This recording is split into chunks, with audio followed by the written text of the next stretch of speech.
Alrighty guys, just to pick up where we left off, I think that in that case, that unprotected left, it actually would have completed the turn, but I just didn't feel comfortable with it.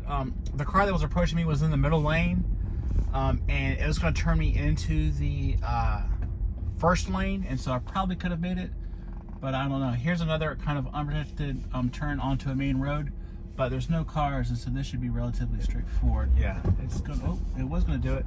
Just thinking about it. Now this time it's a little slow off the gun, but I think we're okay.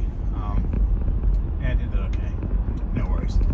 So we're gonna head back home, and then I'll upload this video, and we'll go from there. So overall, I think it would have taken that unprotected left if I had just let it. Oh, we're turning for some reason. See, now this is random.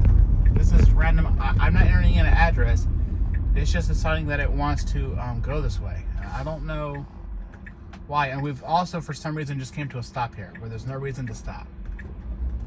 So we're gonna pull forward, and we're gonna, oh, there's another car here. Got around that just fine.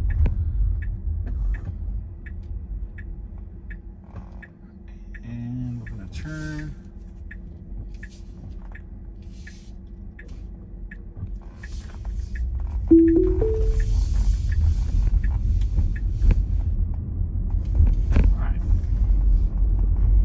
Guess we'll try that left again. I mean, well, we're going a different direction, so it will be easier because it doesn't have to cross traffic.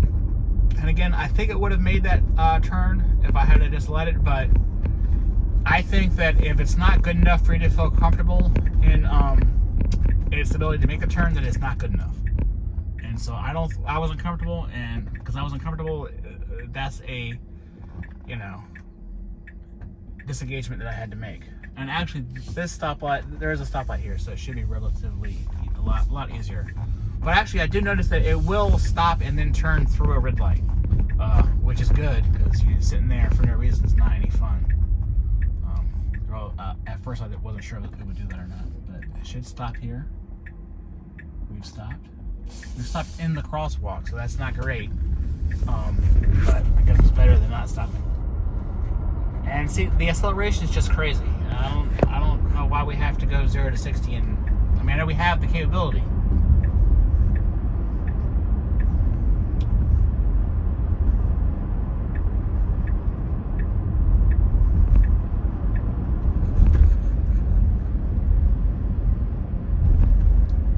So this should be pretty smooth sailing because it's just going to stay on all the main roads with marked lanes and stoplights, so I don't anticipate any drama here. Really, the only place where you have drama is unprotected lefts, and of course, as we've seen, dips, that kind of thing. But anywhere where there's lane markings and there's stoplights, so far my experience has been fine. Now we're going to get over here for no good reason because we have to turn the opposite way. So it's not okay. We're swerving back. Where are we gonna make this? We're gonna make it, but if someone's seen you driving like that, they would think you were drunk. So what I would say about this is it drives like a 15-year-old, just learning, heavy on the gas, heavy on the brake,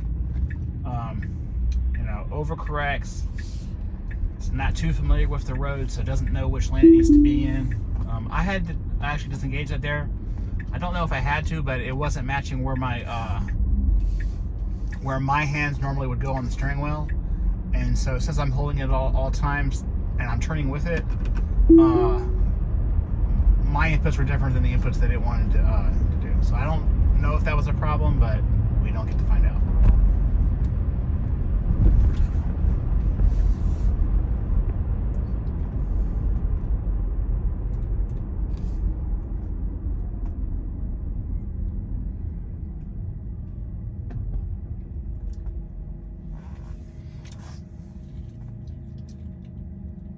So as you can kind of see from my experience, the disengagements are about 1 in every mile and a half. Just not great, obviously,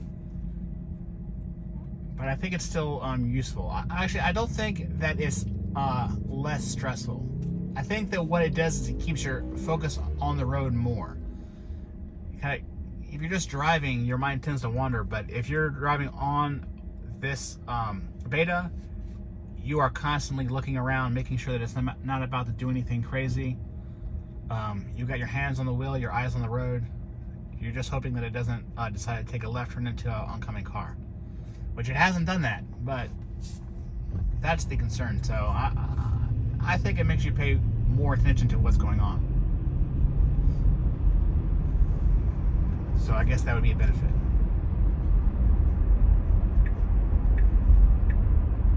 So we're gonna get over and make sure they get the lane change smoothly, no issue.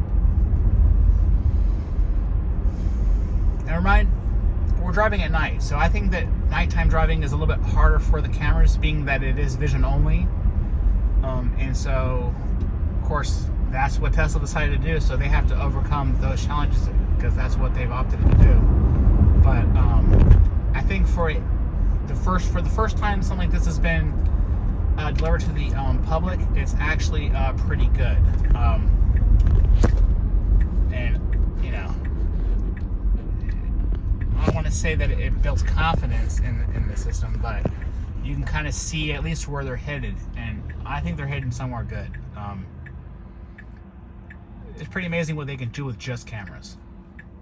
So let's say they develop this and they found out that they need LiDAR or they need additional technology. Having the vision only work right now at this ability is pretty impressive.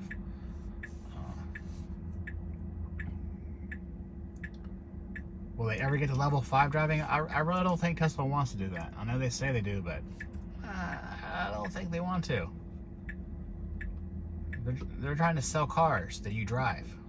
If you want to sell cars that you drive, level 5 is not really what you're trying to push. Of course, Elon did say he doesn't want to sell cars, but he says a lot of things. So we'll see. But I think I was gonna wrap it up, but we'll let it make this turn into here and get back on the residential street, because there is one turn that auto steer before the beta was not able to do, but now it's able to do this easily. So that was really the most impressive thing.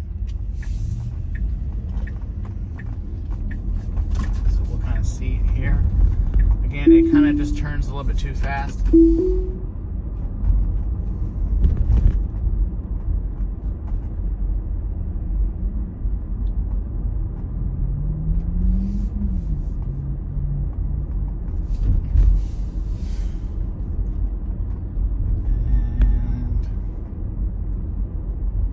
I've slowed it down here, so it's making a good pace for me now. That's the other thing I wanted to mention, is that I don't like how if you disengage the auto steer in full self driving, it doesn't disengage the acceleration. I know that's how it always worked before, but on city streets, when it's trying to accelerate from 0 to 45 around a curve, and you turn the wheel because you're not happy with what it's doing, that maintained acceleration is kind of distracting to me. I would rather it just at least take the foot off the gas, or the foot off the accelerator, excuse me, because that's what you would do if you were in a situation where you're trying to figure out what was happening. Yeah, this is the turn. It would always before wanted to drive to that post. Now it's making the turn. But what I was saying is that's what you would do if you were in a stressful situation. The first thing you do is grab the steering wheel, try to steer away from it, and then lay your foot off the gas to figure out what you should do next. So that's really the only thing I wanted to add to that. And my mount has fallen down again, so I'm checking out.